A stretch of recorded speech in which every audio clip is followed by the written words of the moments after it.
विद्यार्थी मित्रांनो, बोर्ड एक्झामसाठी मात्र फक्त शेवटचे 30 दिवस राहिलेत. या 30 दिवसामध्ये तुम्हाला फिजिक्स, केमिस्ट्री, मॅथेमॅटिक्स तर करायचंय. त्यासोबत मराठी, हिंदी, इंग्रजी असेल, त्याच्यानंतर जिओग्राफी असेल, तुमचं जर आय-टी वगैरे सब्जेक्ट असेल, तो पण तुम्हाला या 30 दिवसामध्येच करायचा आहे. मग ते कशा पद्धतीने तुम्ही करू शकता, त्या प्रश्नाचं उत्तर मी या व्हिडिओमध्ये प्रोव्हाईड करणार आहे. या व्हिडिओमध्ये मी तुम्हाला कंप्लीट रोड मॅप म्हणजे पुढचे 30 दिवस तुमचं शेड्यूल कसं असलं पाहिजे किंवा कोणत्या सब्जेक्टसाठी तुम्ही काय केलं पाहिजे हे तुम्हाला प्रोव्हाईड करणार आहे. म्हणजेच 10 जानेवारीपासून तर 10 फेब्रुवारी म्हणजे 10 फेब्रुवारीला आपला इंग्लिशचा पेपर आहे. तर त्या पेपरपर्यंत तुमचं शेड्यूल कसं असेल, तर ते या व्हिडिओमध्ये मी तुम्हाला सांगेल आणि ते शेड्यूल जर तुम्ही फॉलो केलं किंवा मी जर सांगेल ती स्ट्रॅटेजी जर तुम्ही फॉलो केली, तर नक्कीच तुम्हाला बोर्ड्समध्ये चांगले पर्सेंटेज येणार आहेत. तर आपण सुरू करूया फर्स्ट ऑफ ऑल टाईम टेबलपासून. आता थोडक्यात आपण टाईम टेबल समजून घेऊया. फर्स्ट ऑफ ऑल तुम्ही याचा स्क्रीनशॉट घ्या, म्हणजे तुम्हाला ईझी पडेल. बरं, आता टाईम टेबल जर आपण पाहिलं, तर इंग्लिशचा जो पेपर आहे, तर तो आपला 10 तारखेला पेपर आहे. त्याच्यानंतर इंग्लिश नंतरनं जो पेपर आहे, तर तो आपल्या हिंदीचा पेपर आहे. आता बऱ्याचशा जणांच्या ह्याच्यातले काही सब्जेक्ट असतील, काही सब्जेक्ट नसतील. ते तुम्ही तुमच्या अकॉर्डिंगली कन्सिडर करा. त्याच्यानंतरनं मराठीचा पेपर जर असेल, तर तो 12 तारखेला आहे. त्याच्यानंतर फिजिक्स, फिजिक्स हे 16 तारखेला आहे. त्याच्यानंतर केमिस्ट्री 18 तारखेला आहे. त्याच्यानंतर मॅथ्स हे 21 तारखेला आहे आणि बायोलॉजी हे 25 तारखेला आहे. बरं, तुम्ही जर एक विचार केला, ठीक आहे, तुमचं इंग्लिश आणि फिजिक्स आहे, तर तुम्हाला इथं भरपूर टाईम मिळतोय कशासाठी? फिजिक्ससाठी. पण तुमचं जर मराठी किंवा हिंदी जर पेपरमध्ये असेल, ओके, तर त्या केसमध्ये तुम्हाला इथं वेळ मिळत नाही. आता हे कसं मॅनेज करायचं? ते पण मी अपकमिंग व्हिडिओजमध्ये तुम्हाला सांगणार आहे. त्यासाठी आपलं चॅनल तुम्ही नक्की सबस्क्राईब करून ठेवा. बरं, आता तुम्हाला टाईम टेबल तर समजलंय, बरोबर? आता 10 तारखेला आपला इंग्लिशचा पेपर आहे. मग इंग्लिशसाठी काय करायचंय? आतापर्यंत आपण इंग्लिशसाठी काहीही केलेलं नाहीये. खरं जर सांगायचं म्हटलं तर काहीही केलं नाही. आपण फक्त करत होतो फिजिक्स, केमिस्ट्री, मॅथेमॅटिक्स, बायोलॉजी असेल तर बायोलॉजीसाठी. पण आता इंग्लिशमध्ये तुम्हाला मी सांगतो कशा पद्धतीने करायचंय. आता फर्स्ट ऑफ ऑल तुम्हाला पॅराग्राफ्स येतील पेपरमध्ये 2 किंवा 3 पॅराग्राफ्स आहेत. मला ॲक्चुअल आता माहीत नाही अजून. पण 2 किंवा 3 पॅराग्राफ्स असणार आहेत तुम्हाला. मग त्यांना कशा पद्धतीने आपल्याला टॅकल करायचं तर लक्षात घ्या. बरेचसे जण मिस्टेक काय करतात, आधी क्वेशन पाहतात. ओके. क्वेशनमधले 2-3 वर्ड पॅराग्राफमध्ये शोधतात आणि नंतर तिथं ॲन्सर शोधण्याचा प्रयत्न करतात. बट ती पद्धत पूर्णतः चुकीची आहे. आपल्याला काय करायचंय, पूर्ण जो पॅराग्राफ आपल्याला दिलेला आहे, हे पहा मित्रांनो, वेळ भरपूर असतो. वेळेचं तुम्हाला टेन्शन घ्यायची गरज नाहीये किंवा जर व्यवस्थित जर आपण फॉलोअप घेतला तर वेळ आपल्याला पुरतो. बरोबर? पॅराग्राफ आधी व्यवस्थित रीड करायचा, पॅराग्राफचा अर्थ समजून घ्यायचा आणि त्याच्यानंतरनं क्वेशन्स अटेम्प्ट करायला आपल्याला सुरुवात करायची. त्या पद्धतीने जर तुम्ही केलं, तर नक्कीच तुम्हाला त्याच्यामध्ये चांगले मार्क्स मिळतील. म्हणजे पॅराग्राफ तर तुम्हाला जमणार आहेत, बरोबर. त्याच्यानंतरनं काय? पोएम. ओके. आता तुमच्या बुक्समध्ये जेवढ्या पोएम आहेत, त्यांचे ऑथर कोण आहेत, त्या सर्व गोष्टी त्यांची सेंट्रल आयडिया म्हणजेच मध्यवर्ती कल्पना वगैरे, त्या सर्व गोष्टी तुम्हाला व्यवस्थित अभ्यास करायचा आहे, बरोबर? मग पोएमचं अप्रिशिएशन करणं हे भरपूर साऱ्या चांगल्या मार्क्सला आहे, त्याचं वेटेज भरपूर आहे. सो आपल्याला तिथं एकही मार्क्स आपला जाऊ द्यायचा नाही. त्याच्यानंतरनं काय? तर रायटिंग स्किल. आता नॉव्हेल ठीक आहे तुम्ही करालच. त्याच्यानंतर रायटिंग स्किल. बरं. तर रायटिंग स्किल म्हणजे काय? आता पहा आपण फिजिक्स, केमिस्ट्री, मॅथ आता या सब्जेक्टसाठी आपल्याला रायटिंग असते किंवा थोडीफार सवय असते. पण इंग्लिशमध्ये आपल्याला डायरेक्टली तिथं लिहावं लागतं इंग्लिशमध्ये, बरोबर आहे? मग त्यासाठी काय करणं गरजेचं आहे? तुमचं बुक तुम्ही एकदा रेफर करायचंय, बरोबर? त्याचा चॅप्टर्स तुम्ही वाचायचेत एकदा, बरोबर? टॉपिक जर वाचला, तुम्हाला अर्थ समजतोय का? किंवा क्वेशन तुम्ही स्वतःच्या पद्धतीने तिथं लिहायचा प्रयत्न करायचा. असं नाही की तुम्ही डायरेक्टली एक्झॅक्ट बुकमधली लँग्वेज किंवा त्या पद्धतीची लँग्वेज, सायंटिफिक लँग्वेज तिथं यूज करायची, बरोबर? तुम्ही डे टू डे लाईफमध्ये ज्या पद्धतीने बोलतात, त्या पद्धतीने जर ॲन्सर लिहिलेलं असेल, तर ते कुठेतरी तुम्हाला चांगले मार्क्स देऊन जातं. कारण मीही पेपर चेक करतो. म्हणजे ज्यावेळेस एखाद्या विद्यार्थ्याने स्वतःच्या मनाने एखादा ॲन्सर जर लिहिलेला असेल, तर त्याला आम्ही नक्कीच चांगले मार्क्स देतो. या पद्धतीने तुम्ही विचार करायचा आहे आणि तुम्हाला जेवढं काही येतंय किंवा तुम्हाला एक्सप्रेस व्हायचंय त्या पेपरमध्ये, त्या पद्धतीने पेपर तुम्हाला लिहायचा आहे, बरोबर? आता इंग्लिशसाठी तुम्ही रोजचा 1 तास जरी दिला, ओके, या 30 दिवस 1 तास जरी दिला इंग्लिशमध्ये, तरी तुमचं होईल इंग्लिश. काहीही एक प्रॉब्लेम येणार नाही आणि त्याच्यानंतरनं पेपरच्या अगोदर तुम्हाला 3 दिवस इंग्लिशसाठी हे कंपल्सरी द्यावेच लागतील. म्हणजे आपला 10 तारखेला पेपर आहे. तर 9, 8 त्याच्यानंतर 7 हे 3 दिवस तुम्हाला टोटली इंग्लिशसाठी द्यायचे आहेत. या पिरियडमध्ये तुम्हाला दुसऱ्या सब्जेक्टवर पाहायचं सुद्धा नाहीये. कारण इंग्लिश सुद्धा एक खूप स्कोरिंग सब्जेक्ट आहे. तुमचा ओव्हरऑल स्कोर हा इंग्लिशमुळेच इम्प्रूव्ह होणार आहे, बरोबर? म्हणजे या पद्धतीने इंग्लिशसाठी ही स्ट्रॅटेजी आहे. त्याच्यानंतर आता मराठी आणि हिंदीसाठी तुम्ही काय कराल? आता मराठीसाठी मला तर असं वाटत नाही, की मराठी लिहिण्यासाठी तुम्हाला कोणत्या स्ट्रॅटेजीची वगैरे गरज आहे. ठीक आहे. हिंदीसाठी पण त्याच पद्धतीने आहे. आता याच्यामध्ये काय पॅराग्राफ्स येतात, पोएम्स म्हणजे आपल्या कविता वगैरे असतात. त्याच्यानंतरनं रायटिंग स्किल असतं आपलं, बरोबर? तुम्हाला पत्र लेखन असेल, त्याच्यानंतरनं तुम्हाला ठिकाणी गोष्टी लिहायच्या असतात. त्याच्यानंतरनं अजून भरपूर सारे टॉपिक्स असतात. निबंध लिहायचा असतो.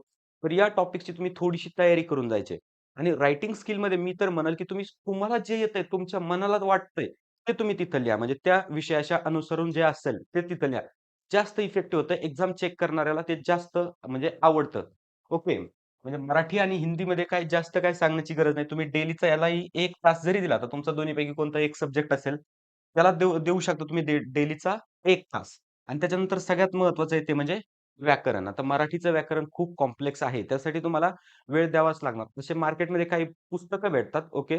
तर जे फक्त ज्यांना जे आपल्या टॉपिक्स आहेत, जे आपल्या पेपरला टॉपिक्स आहेत, त्या टॉपिक्स कव्हर करतात व्याकरणासाठी. तर ते तुम्ही पर्चेस करा आणि ते रेफर करायला सुरुवात करा. म्हणजे व्याकरणाचा आपल्याला एक पण मार्क जाऊ द्यायचा नाही. कविता असेल, ओके, कवितांचा एकही मार्क जाऊ द्यायचा नाही. त्याच्यानंतर पॅसेज वगैरे दिलेला असेल, पॅराग्राफ, उतारा, तर त्याचाही आपल्याला मार्क जाऊ द्यायचा नाही.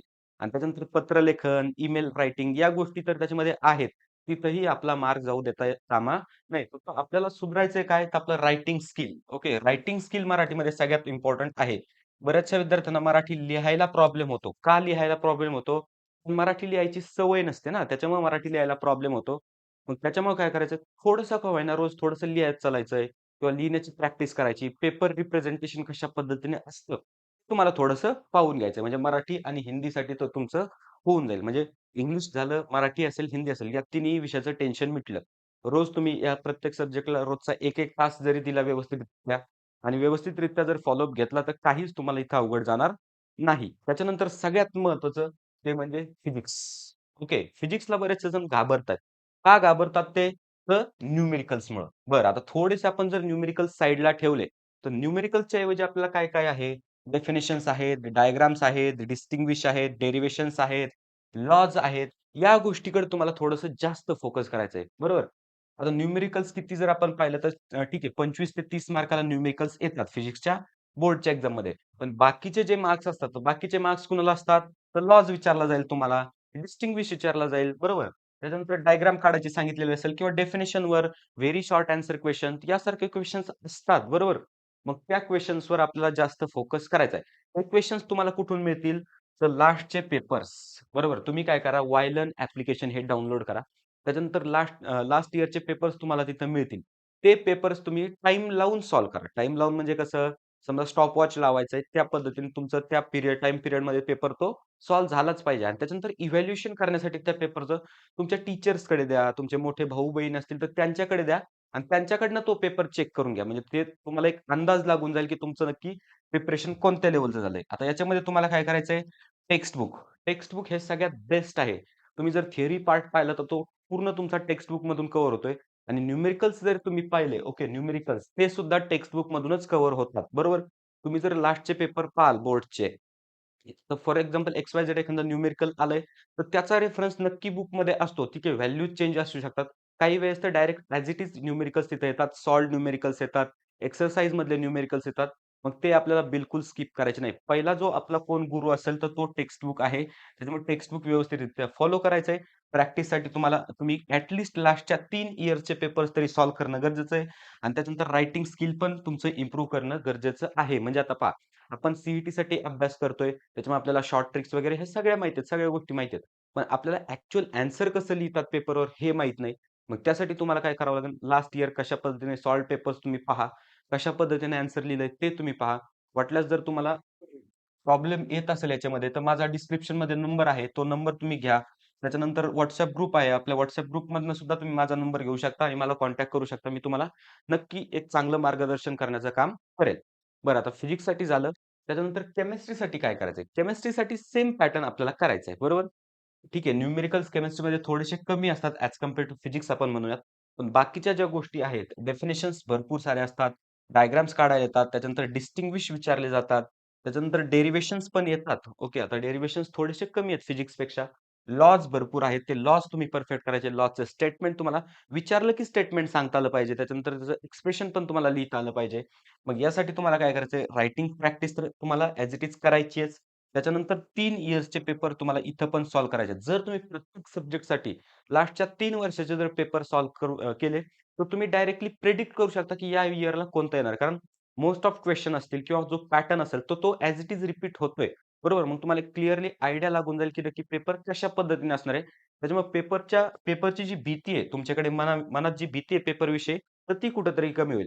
आता केमिस्ट्रीसाठी मी तुम्हाला सांगेल, पूर्णतः तुम्ही टेक्स्ट बुक रेफर करा. टेक्स्ट बुकमध्ये ह्या सर्व गोष्टी आहेत. ओके. थिअरी पार्ट तर आहेच. त्याचबरोबर फिजिकल केमिस्ट्रीचे न्यूमेरिकल्स वगैरे सगळ्या गोष्टी टेक्स्ट बुकमध्ये आहेत. तुम्ही as it is text book जरी रेफर केलं तरी चालेल. बरं आता केमिस्ट्रीसाठी झालं. त्याच्यानंतर मॅथ्ससाठी काय करायचंय, तर मॅथ्ससाठी मी तुम्हाला सांगेल डिफरन्शिएशन आणि वेक्टर्सचे जे थिअरम्स आहेत, तर ते थिअरम्स तुम्ही एकदा परफेक्ट करून घ्या. आता लास्टचे तुम्ही जर पेपर पाहिले, ओके, तर लास्टच्या पेपरमध्ये डिफरन्शिएशनचा कमीत कमी एक तरी थिअरम विचारला गेला आहे, बरोबर? 3-4 थिअरम आहेत ते तुम्हाला परफेक्ट करायचे आहेत. वेक्टर्समध्ये जे थिअरम आहेत ते परफेक्ट करायचे आहेत. ओके, एखादा थिअरमचं प्रूफ तुम्हाला आलं पाहिजे. म्हणजे भरपूर साऱ्या गोष्टी आहेत बोर्डसाठी ज्या आपल्याला करायच्या आहेत. त्याच्यानंतर काय प्रॉब्लेम सॉल्व्हिंग, बरोबर? आता न्यूमेरिकल्सवरच फोकस असतो, प्रॉब्लेम्सवर. तर प्रॉब्लेम सॉल्व्हिंग करायचे आहेत आणि एक लक्षात घ्या मॅथ्ससाठी एकच वाक्याची स्ट्रॅटेजी आहे, ती म्हणजे प्रॅक्टिस इज अ की ऑफ सक्सेस. बरोबर. तुम्ही जेवढी प्रॅक्टिस कराल, तेवढं तुमच्यासाठी बेनिफिशियल असणार आहे. बरोबर. आता मॅथ्स करत असताना तुमचं साठी सुद्धा मॅथ्स होईल. कारण मॅथ्समध्ये थिअरी वगैरे असा काही पार्ट नाहीये. फक्त आपल्याला काय करायचंय step by step numerical solve करायचंय. साठी तुम्ही शॉर्ट ट्रिक्स यूज करताय. बरोबर. पण आता मॅथ्ससाठी आपल्याला बोर्डसाठी स्टेप बाय स्टेप न्यूमेरिकल कशा पद्धतीने सॉल्व्ह केलं जातं, प्रत्येक स्टेपला आपण काय चेंजेस केलेत, हे चेंजेस सुद्धा तुम्हाला तिथं लिहायचे आहेत. आता इथं सुद्धा तुम्ही टेक्स्ट बुक वापरू शकता. बरं आता काही जण म्हणतील, की मॅथ्ससाठी कोणतं म्हणजे टेक्स्ट बुक वापरायचंय. टेक्स्ट बुकमध्ये क्वेशन्स रिपीट होतात का? तर तुम्ही मागच्या 3 वर्षाचे पेपर पहा किंवा कोणताही जरी पेपर तुम्ही जरी पाहिला, तर टेक्स्ट बुकमधले ॲज इट इज क्वेशन त्याच्यामध्ये रिपीट झालेले आहेत आणि इव्हन सी-ई-टीमध्ये सुद्धा टेक्स्ट बुकमधले क्वेशन रिपीट होतात. त्याच्यामुळे टेक्स्ट बुकला अजिबात आपल्याला म्हणजे दुर्लक्ष करायचं नाही. टेक्स्ट बुक हा आपला पहिला गुरु तिथं आपण कन्सिडर करायचा. मॅथ्सच्या प्रॅक्टिससाठी मी तुम्हाला सांगेल 3 नाही तर डायरेक्ट तुम्ही लास्टच्या 5 वर्षाचे पेपर सुद्धा रेफर करू शकता. कारण जेवढं तुम्ही कराल, जेवढी प्रॅक्टिस कराल, ती तुम्हाला साठी सुद्धा बेनिफिशियल होणार आहे. कारण मॅथ्सचं जर वेटेज पाहिलं सी-ई-टीला, तर मॅथ्सचं वेटेज हे फिजिक्स आणि केमिस्ट्री यांच्या बरोबरचं वेटेज आहे. म्हणजे दोन्हीचं मिळून जेवढं वेटेज आहे, तेवढं त्या मॅथ्सचं वेटेज आहे. त्याच्यामुळे मॅथ्सकडे अजिबात दुर्लक्ष करायचं नाही. बरं आता मॅथ्ससाठी झालं. त्याच्यानंतर आता बायोसाठी. आता बऱ्याचशा जणांचा बायो नसेल, पण बायो ज्यांचा आहे, मी त्यांच्यासाठी सांगतो आता बायोमध्ये काय करायचंय. तर सर्वात पहिले लक्षात घ्या, बायोमध्ये लाईन बाय लाईन रीड करायचं तुम्हाला काय? Text book. Line by line text book read करायचंय. त्याच्यानंतर ज्या डायग्राम्स आहेत, तर डायग्रामची प्रॅक्टिस करायची, बरोबर? तर काही जण म्हणतील मला डायग्राम्स काढताच येत नाहीत किंवा काही जण म्हणतील मला डायग्राम समजतच नाही. तर तुम्हाला काय करायचं, ती जी डायग्राम दिलेली आहे, ती व्यवस्थितरित्या काढायची. असं नाही की तुमची पुस्तकामधल्यासारखीच 3D डायग्राम आली पाहिजे, बरोबर? तुम्ही 2D डायग्राम काढू शकता. फक्त तुम्हाला जे सांगायचंय त्या डायग्राममधनं, ते तुम्हाला दिसलं पाहिजे किंवा ते तुम्हाला व्यवस्थितरित्या प्रेझेंट करता आलं पाहिजे. बरं, त्याच्यानंतर काय? हाय वेटेज जे टॉपिक्स आहेत. आता हाय वेटेज टॉपिक्स कोणते आहेत पहा. कंट्रोल आणि कोऑर्डिनेशन सारखा चॅप्टर आहे. त्याच्यानंतर जर आपण पाहिलं तर रिस्पिरेशन एंड सर्क्युलेशन आपला 8वा चॅप्टर. तो एकदम म्हणजे हाय वेटेज टॉपिक आहे. त्याच्यानंतर रिप्रोडक्शनचे 2 चॅप्टर्स आहेत. ते पण हाय वेटेज टॉपिक्स आहेत. मग हे जे टॉपिक्स आहेत, हे ठीक आहे थोडेसे अवघड वाटतात. कंट्रोल आणि कोऑर्डिनेशन मुलांना खूप अवघड वाटतो. काही जण त्याला डायरेक्टली स्किप करून देतात. पण तुम्ही 10-11 मार्क तिथंच कमी करताय, बरोबर? मग त्याच्यामुळे काय करायचंय, हाय वेटेज टॉपिक्स आपल्याला पहिले करायचे आहेत, बरोबर? आता बायोलॉजीसाठी जर तुम्ही पाहिलं तर YouTubeवर बरेचसे लेक्चर्स आहेत किंवा डायरेक्टली तुम्ही ॲनिमेशन थ्रू शिकू शकता. YouTubeवर जर तुम्ही टाकलं एखादी प्रोसेस तिचं ॲनिमेशन म्हणजे working of human heart animation. तर ॲनिमेशन थ्रू तुम्ही शिकू शकता. या पद्धतीने तुम्ही बायोलॉजी करायची. लास्टचे तुम्ही 3 इयर्सचे पेपर पहा. 3 इयर्समध्ये तुम्हाला कोणत्या पद्धतीचा क्वेशन पेपर म्हणजे पॅटर्न रिपीट झालाय, ते तुम्ही थोडंसं अॅनलाईज करा. इथं तुम्हाला मी डायरेक्टली सगळं प्रोव्हाईड करू शकतो. पण जोपर्यंत तुम्ही स्वतः करत नाहीत, स्वतः एका गोष्टीच्या असं मागे लागत नाही, तोपर्यंत ती गोष्ट होणार नाही. त्याच्यामुळे तुम्हाला स्वतः इथं झगडायचंय. टेक्स्ट बुक तुम्हाला रेफर करायचंय. टेक्स्ट बुक म्हणजे खूप साऱ्या पूर्ण कन्सेप्ट, पूर्ण जो आपला पेपर आहे, पूर्ण पेपर टेक्स्ट बुकमधून येतोय. आता इथं व्हॅल्यूज वगैरे काहीच चेंज होणार नाही. ॲज इट इज क्वेशन्स तुमच्या एक्सरसाइजमधनं पडतील. त्याच्यामुळे टेक्स्ट बुक हे तुम्हाला रेफर करायचंय, बरोबर? मग या पद्धतीने तुम्ही पाहिलं फिजिक्स, केमिस्ट्री, मॅथ्स आणि बायोलॉजी. त्याच्यानंतर मराठी आणि हिंदी आणि इंग्लिश यासाठी तुम्ही टोटल आपलं जे काही शेड्यूल असणार आहे आपल्या पुढच्या 1 महिन्याचं, काय करायचंय, काय नाही ते आपण डिस्कस केलं. बरं आता थोडीशी पेपर स्ट्रॅटेजी पण डिस्कस करूया आपण.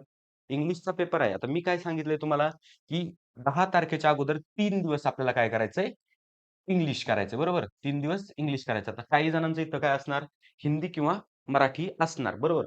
मग त्यासाठी काय करायचं आपल्याला, हिंदी आणि मराठी या दोन्हीपैकी कोणता एक सब्जेक्ट असणार ना, तर या 3 दिवसाच्या अगोदर तो सब्जेक्ट आपल्याला 2 दिवस करायचा आहे. बरोबर. म्हणजे समजलं तुम्हाला कशा पद्धतीने करायचंय. इंग्लिश इथं 3 दिवस अगोदर करायचंय. त्याच्यानंतर आता डायरेक्टली समजा तुमचा मराठी पेपर आहे, तर मराठीच्या अगोदर तुम्हाला 1 दिवस मिळतोय. ठीक आहे. इंग्लिशचा तो दिवस झाल्याच्या नंतरनं तो दिवस तर मिळतोय, ती संध्याकाळ मिळते. त्यानंतर दुसरा 1 दिवस मिळतोय आणि अगोदरचे 2 दिवस म्हणजे तुमचं मराठी पण कव्हर होते. बट याच्यामध्ये आपलं फिजिक्सकडे दुर्लक्ष होऊ नये. त्याच्यामुळे काय करायचंय, फिजिक्स आपल्याला आपासनं करायचंय, बरोबर? म्हणजे फिजिक्स तुमचं होईल, त्यासोबत केमिस्ट्री पण होईल, मॅथेमॅटिक्स पण होईल आणि बायोलॉजी पण होईल. आता केमिस्ट्रीसाठी जर तुम्ही पाहिलं, तर तुम्हाला 1 दिवसाचा वेळ मिळतोय, बरोबर? म्हणजे 16 तारखेला तुमचं फिजिक्स आहे आणि डायरेक्ट 18 तारखेला तुमचा केमिस्ट्रीचा पेपर आहे. म्हणजे इथं रिव्हिजन करण्यासाठी तुम्हाला कमी वेळ मिळतोय. त्याच्यामुळे काय करायचंय, ठीक आहे, एका दिवसाचं रिव्हिजन होऊ शकते का? तर होऊ शकते रिव्हिजन एका दिवसात, काही एक प्रॉब्लेम नाही. पण त्या रिव्हिजन करण्यासाठी आपल्याला अगोदर तो सब्जेक्ट परफेक्ट करणं महत्त्वाचं आहे. त्याच्यामुळे अगोदरच तो सब्जेक्ट परफेक्ट करून घ्यायचा आहे.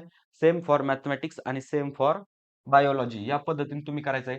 आता तुम्ही मला एक भरपूर सारे प्रश्न येतात, की बाबा आम्ही जो आता समजा सिलेबस करतोय, आता काही सिलेबस आमचा कव्हर करायचा राहिलाय. तर मी तुम्हाला क्लिअरली सांगेल तो सिलेबस राहिलाय, ठीक आहे. त्याच्यात जर हाय वेटेज थोडंसं असेल, तर ते करा. पण बाकी जर तुमचं काही राहिलं असेल, तर ते आता राहू द्या. जे टॉपिक्स तुम्ही केलेत, तेच टॉपिक परफेक्ट करा. आणि जर समजा तुम्हाला 0 पासून सुरुवात जर करायची असेल, तर तुम्हाला खूप बेसिक पासून सुरुवात करावी लागणार आहे. मग त्यासाठी काय तुमच्याकडे ऑप्शन आहे? तर सगळ्यात बेस्ट ऑप्शन आहे आमचा मेंटरशिप प्रोग्राम. या मेंटरशिप प्रोग्राममध्ये आम्ही तुमचं एम-एस-टी-सी-टी आणि एच-एस-सी दोन्ही पण कव्हर करून घेणार आहोत. हा याचा एनरोलमेंट फॉर्मचा क्यूआर कोड आहे. या ठिकाणी आम्ही एवढे सारे फीचर्स तुम्हाला ऑफर करतो. आता मी शॉर्टमध्ये तुम्हाला सांगतोय. सगळ्यात बेस्ट ऑप्शन तुम्ही हे आमचे 2 नंबर आहेत. या नंबरवर तुम्ही कधीही कॉन्टॅक्ट करू शकता आणि मेंटरशिप विषयी किंवा तुम्हाला कोणताही डाऊट असेल, तर त्याच्याविषयी आपण तुम्हाला नक्कीच चांगलं मार्गदर्शन करण्याचं काम करतो. बरोबर. विद्यार्थी मित्रांनो, हा व्हिडिओ जर तुम्हाला आवडला असेल, याच्यातून काहीतरी तुम्ही शिकला असाल, तर नक्की या व्हिडिओला तुम्ही लाईक करा. त्याचबरोबर हा व्हिडिओ तुमच्या मित्र-मैत्रिणींसोबत शेअर करा आणि महत्त्वाचं म्हणजे पहिल्या वेळेस व्हिडिओ तुम्ही पाहत असाल, तर आपल्या चॅनलला सबस्क्राईब नक्की करा. तर ठीक आहे मित्रांनो, भेटूया नेक्स्ट व्हिडिओमध्ये अशाच एका इन्फॉर्मेटिव्ह टॉपिक सोबत.